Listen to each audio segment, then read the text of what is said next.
नमस्कार साथियों, career point शिक्षालोजी के हमारे YouTube चैनल पर आप सभी का स्वागत है। साथियों, मध्य प्रदेश पुलिस आरक्षक भर्ती परीक्षा 12 अगस्त यानी कल से शुरू हो चुकी है और प्रतिदिन 3 शिफ्ट और 2 शिफ्ट में इसके पेपर आयोजित किए जा रहे हैं। कल 12 अगस्त की दोनों शिफ्टों के जो रिव्यूज़ थे, जो एनालिसिस था, वो हमने भोपाल के 2 जाने माने कॉलेजों पर पहुंचकर विद्यार्थियों से चर्चा करके बनाए थे और इस YouTube चैनल पर डाल भी रखे हैं।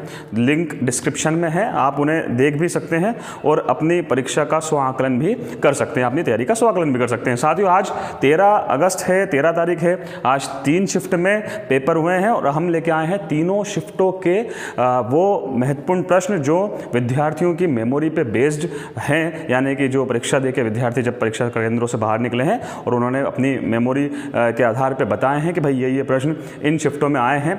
क्या स्तर परीक्षा में प्रश्नों का रहा है, किस चीज़ का, किस विषय का बर्डन ज़्यादा था, खासकर जीके और साइंस की अगर हम बात करें तो। और इसके अलावा अगर देखा जाए कि जो विद्यार्थी थे उनका क्या कुछ कहना था, आइए इस वीडियो में पूरी बात करते हैं। तीनों शिफ्टों पे चर्चा करते हैं, तीनों शिफ्टों पे बात करते हैं। 1 बाय 1 हम बात करेंगे। सबसे पहले शिफ्ट की अगर हम बात करें तो पहले शिफ्टों के कुछ प्रश्नों पे हम नज़र डालते हैं। विद्युत धारा का एसआई मात्रक तो आपको पता ही है क्या है, इसका आंसर एम्पियर है। एम्पियर जो है विद्युत धारा का एसआई मात्रक है। सोनल मानसिंह का संबंध किस नृत्य से है? तो साथियों, शास्त्रीय नृत्यों से प्रश्न दोनों मतलब कुल मिला के 5 शिफ्ट, 2 शिफ्ट कल की, आज की तीनों शिफ्ट, तीनों और आज की तीनों और कल की जो दोनों शिफ्टें थी, उन 5 शिफ्टों में शास्त्रीय नृत्यों से प्रश्न आ रहे हैं। याद रखिएगा, हमें पता है कि हमारे कुल कितने शास्त्रीय नृत्य हैं साथियों, तो हमारे 8 शास्त्रीय नृत्य हैं। हालांकि कुछ ग्रंथों में 9 भी शास्त्रीय नृत्य मिलते हैं, मगर भरत मुनि के अनुसार अगर हम देखें, जो नाट्य शास्त्र के जनक माने जाते हैं,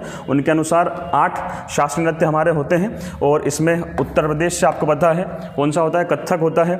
केरल में 2 शास्त्रीय नृत्य आते हैं। कौन कौन से 2 नृत्य आते हैं तो आप कमेंट में भी बता सकते हैं और यहाँ भी बता सकते हैं, कथकली और मोहिनीअट्टम। आंध्र प्रदेश से कुचिपुड़ी हो जाता है, भरतनाट्यम तमिलनाडु से आ जाता है। इसके अलावा ओडिसी और मणिपुरी जो है, ये दोनों के दोनों राज्यों के नाम पे ही हैं, तो आसान है। उड़ीसी और मणिपुरी आप 2 आराम से कर सकते हैं। और इसके अलावा जो प्रश्न पहली शिफ्ट में ही आ गया था, सत्रिया शास्त्रीय नृत्य किस राज्य से है, तो ये होता है आपका असम। तो ये 8 शास्त्रीय नृत्य होते हैं।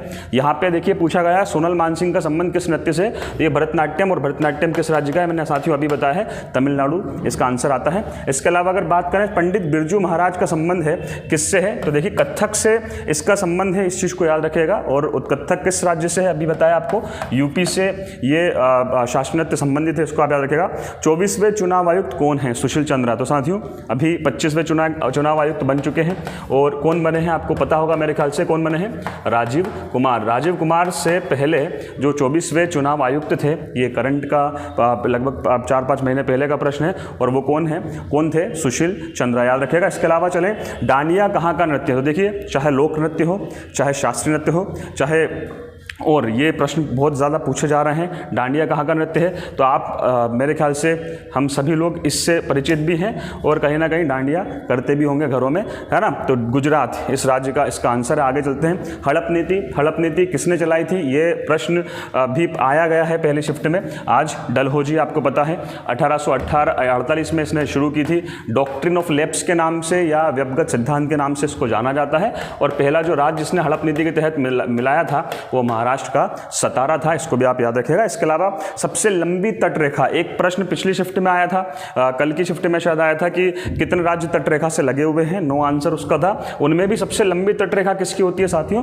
गुजरात की होती है, और 1200 लगभग 1200 किलोमीटर से ज़्यादा तटरेखा इसकी बन जाती है, 1100। इसके बाद चलते हैं, लूनी नदी कहाँ गायब हो जाती है? तो आपको पता है ये अंतर प्रवाह जल वाली नदी है, इसका जो पानी है वो किसी और नदी में जाके नहीं मिलता है, ज़मीन सोख लेती है, और खासकर कौन सोख लेता है? कच्छ का रण, जो कि एक रेगिस्तान है, याद रखिएगा, लूनी नदी। इसके अलावा चले, मोहिनीअट्टम की वेशभूषा का रंग कौन सा है दोस्तों? तो देखिए, मोहिनीअट्टम की अगर मैं बात करूं, ये प्रश्न अच्छा है और शायद मैं इसी से कहूंगा कि प्रश्नों का उत्तर कहीं ना कहीं शास्त्रीय नृत्य के जो प्रश्न आ रहे हैं उनमें अब लेवल थोड़ा सा बढ़ चुका है। अगर आप तैयारी से जा रहे हैं, कल सुबह अगर आप जा रहे हैं तो डेफिनेटली शास्त्रीय नृत्य तो करें पर उनकी डिटेल करें। जैसे इसकी मैं बात करूं, मोहिनीअट्टम, ये सबसे पहली बात तो ये एकल महिला द्वारा किया जाने वाला नृत्य है। इसमें भगवान जो विष्णु हैं उन्होंने भस्मासुर को समाप्त करने के लिए, मारने के लिए अपना एक अवतार लिया था, उस अवतार के ऊपर ये पूरा का पूरा मोहिनीअट्टम नृत्य डिपेंड करता है। तो याद रखिएगा दोस्तों, इसमें सफ़ेद गोल्डन बॉर्डर है, लेस के साथ लगी होती है, ये इसकी वेशभूषा है। तो वेशभूषा या किसी प्रकार की जो विशेष चीज़ होती है उनको आप याद रखें हर नृत्य के बारे में। दिल्ली सल्तनत का रंगीला बादशाह किसे कहते हैं? मोहम्मद शाह प्रथम जो है ये दिल्ली सल्तनत का रंगीला बादशाह कहा जाता था। इसके अलावा भोजन का पाचन जो है वो कौन सी अभिक्रिया है? तो यहाँ पे इस प्रकार का एक प्रश्न था, जो कौन सी अभिक्रिया होता है? वियोजन अभिक्रिया होता है, इसको भी आप याद रखिएगा। पक्षियों को किस वर्ग के अंदर शामिल किया गया है? तो याद रखिएगा साथियों, गर्म रक्त वाले जो जंतु होते हैं उनको एव्स जो ग्रुप में रखा जाता है, गर्म जो जिनका रक्त होता है। तो पक्षियों का उड़ने का भी बहुत ज़्यादा स्पीड से काम होता है और चलने का भी बहुत तेज स्पीड से काम होता है, गर्म रक्त उनका होता है। तो एव्स जो वर्ग है, कशेरुक एव्स वर्ग, इसके अंतर्गत पक्षी आते हैं। इसके अलावा बात करें नीली क्रांति का संबंध किस उत्पादन से? सामान्य सा प्रश्न है, उंगलियों पे आप कर सकते हैं, नीली क्रांति आराम से बता सकते हैं, मत्स्य उत्पादन है। प्रकाश वर्ष किसका मात्रक है? बहुत बार मैंने भी बताया है, हजारों बार पूछा गया है, अलग अलग परीक्षाओं में पूछा गया है, किसका मात्रक है? दूरी का मात्रक है। आप मुझे कमेंट में जरूर बताइएगा, एक प्रकाश वर्ष यानी कि एक लाइट ईयर बराबर कितना होता है? कमेंट में बताइएगा, मैं इसका आगे नहीं बढ़ रहा हूँ। अच्छा, एक प्रश्न में इसके आगे जा रहा हूँ, हो सकता है कल के ही पेपर में आ जाए कि भैया पारसेक किसकी यूनिट है? पारसेक। तो पारसेक भी किसका मात्रक है?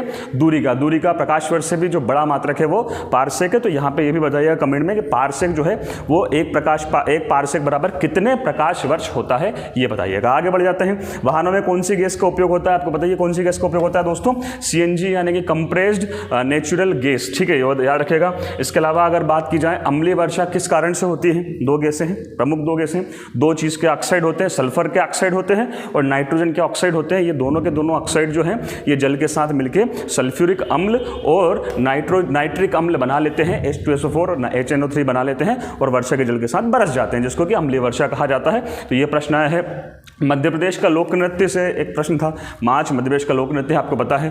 500 से ज़्यादा रियासतों का एकीकरण करने का काम किसने किया था? आपको पता है। देश के पहले गृह मंत्री कौन थे?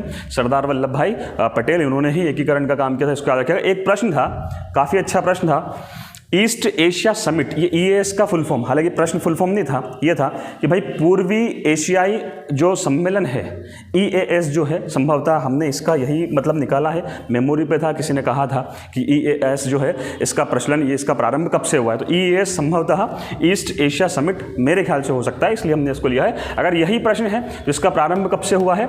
2005 से प्रारंभ हुआ है। राष्ट्रपति जो है जगदीप धनखड़ जी, वो अभी नवंबर 2022 में इसकी एक समिट हुई थी वियतनाम में, वहाँ पे इसमें गए थे, इसकी समिट में, इसके शिखर सम्मेलन में गए थे। 17वें नंबर का शिखर सम्मेलन था, ये भी मैंने आपको बता दिया, इसको भी आप याद रखें। तो हो सकता है करंट के लगभग 6 माह पुराना ये प्रश्न इस प्रकार से पूछ लिया गया। आगे बढ़ते हैं। अचार पर उगने वाले फंगस को जनरली अचार को बचाने के लिए, फंगस से बचाने के लिए नमक का घोल यूज़ किया जाता है। अचार पर उगने वाले फंगस, ईस्ट, और इसी प्रकार का कोई प्रश्न था, इसको भी आप याद रखेगा।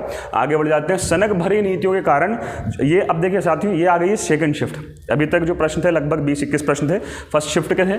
सेकंड शिफ्ट जो है इसमें देखते हैं कुछ प्रश्न कौन कौन से आपके आए हैं परीक्षाओं में। सनक भरी नीतियों के कारण जाने वाला शासक कौन था? मोहम्मद बिन तुगलक। ये जो भाई साहब है इनको बुद्धिमान मगर मूर्ख शासक कहा गया है।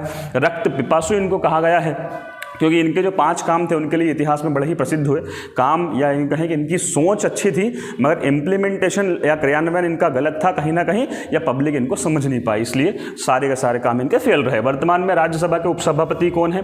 तो उपसभापति कौन है साथियों? हरिवंश नारायण सिंह। एक करंट की क्लास में मैंने पूछा भी था, मैंने कमेंट में बताने को भी कहा था जब मैंने ये चीज़ किसी विषय पर पढ़ाई थी कि भैया बताइएगा राज्यसभा के उपसभापति कौन है, और ये ऐसे कैसे प्रश्न आया, हरिवंश नारायण सिंह। कृष्णा नदी का उद्गम स्थल कहाँ है? तो आपको पता है महाबलेश्वर, महाराष्ट्र में कृष्णा नदी का उद्गम होता है, याद रखेगा।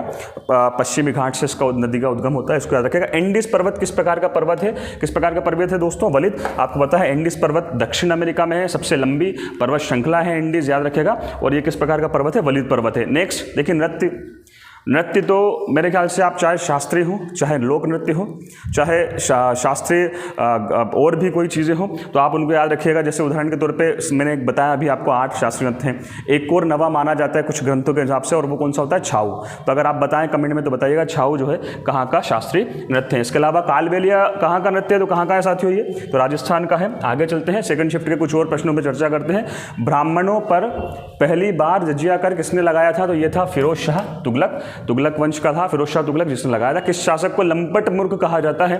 तो देखिए लंपट मूर्ख कहा जाता है जहांगीर शाह को। नालंदा विश्वविद्यालय का निर्माण किसने करवाया था? तो साथियों 5वीं जो हमारी सदी थी, शताब्दी थी, 5वीं सदी में कुमारगुप्त ने नालंदा विश्वविद्यालय का निर्माण कराया था।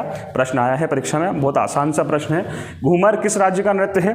तो घूमर बहुत आसान सा प्रश्न है, राजस्थान का। जैसे मैं बार बार बोल रहा हूँ कि बहुत प्रश्न ये वाले आ रहे हैं एग्जाम्स में। सरकार द्वारा संरक्षित क्षेत्र, ये देखिए ऑप्शन के हिसाब से मेरे ख्याल से प्रश्न होगा, हालांकि इसका जो आंसर बता रहे हैं वो है राष्ट्रीय उद्यान, तो जो भी वहाँ पे ऑप्शन होंगे उस हिसाब से राज्य। और आपको पता है कि सरकार, मेरे ख्याल से सरकार द्वारा संरक्षित वन्य जीवों के लिए सरकार द्वारा संरक्षित क्षेत्र, इस प्रकार का प्रश्न होगा। तो वन्य जीवों के संरक्षण के लिए हम क्या चलाते हैं? राष्ट्रीय उद्यान का काम चलाते हैं। आपको पता है भारतवर्ष में 106 राष्ट्रीय उद्यान है। आगे बढ़ते हैं। राज्यसभा का विपक्ष का नेता कौन है साथियों? कौन है विपक्ष का नेता? मल्लिकार्जुन खड़गे, ये राज्यसभा में विपक्ष के नेता हैं। इसके अलावा अगले प्रश्न की तरफ चलते हैं। अब देखिए थर्ड शिफ्ट, तीसरी शिफ्ट अभी 7 बजे, 7:15 बजे विद्यार्थी बाहर निकले हैं। हमें कुछ एक प्रश्न और कुछ एक टॉपिक से रिलेटेड उनसे पता चले हैं। तो क्या हुए हैं देखिए, अरुणाचल प्रदेश में है। मुखौटा कहाँ का नृत्य है? तो ये है अरुणाचल प्रदेश। ये प्रश्न अभी 7:15 बजे जो कंप्लीट हुई है शिफ्ट उसमें आया है। भांगड़ा जो है वो कहाँ का नृत्य है? तो ये तो सभी को पता ही होगा मेरे ख्याल से, और करते भी होंगे सभी लोग। भांगड़ा कहाँ का प्रश्न है? ये पंजाब का प्रश्न है। कावेरी नदी का उद्गम स्थल कहाँ है? वही देखिए पश्चिमी घाट से एक और नदी का उद्गम स्थल पूछ लिया गया है, और ये कुर्ग, मतलब गोदावरी नदी बची हुई है, तो याद कर लीजिएगा दोस्तों। कावेरी नदी का उद्गम कहाँ हुआ है? कुर्ग, कर्नाटक से। अरावली पर्वत श्रृंखला से एक प्रश्न था, याद रखिएगा।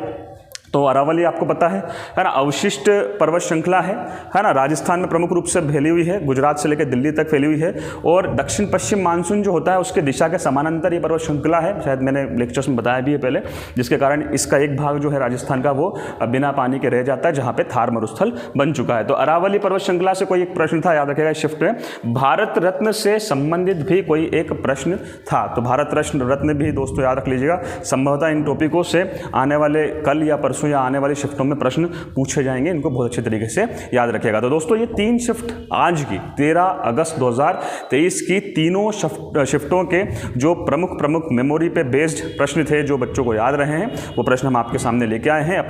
अपनी जो परीक्षा की तैयारी है उसको धार दीजिएगा। सुबह आप जा रहे हैं, कल आप जा रहे हैं। एक रीजनिंग की अगर मैं आपसे बात करूं तो साथियों रीजनिंग में मिरर इमेज सबसे ज़्यादा प्रश्न इससे पूछे जा रहे हैं, याद रखिएगा। मिरर से सबसे ज़्यादा प्रश्न पूछे जा रहे हैं। संख्या नंबर सिस्टम जो उससे प्रश्न पूछे जा रहे हैं। गणित की बात करें, मैथ्स की बात करें, चक्रवर्ती ब्याज, कंपाउंड इंटरेस्ट, एज यानी कि आयु, और सिंपल इंटरेस्ट पे प्रश्न ज़्यादा पूछे जा रहे हैं परीक्षाओं में।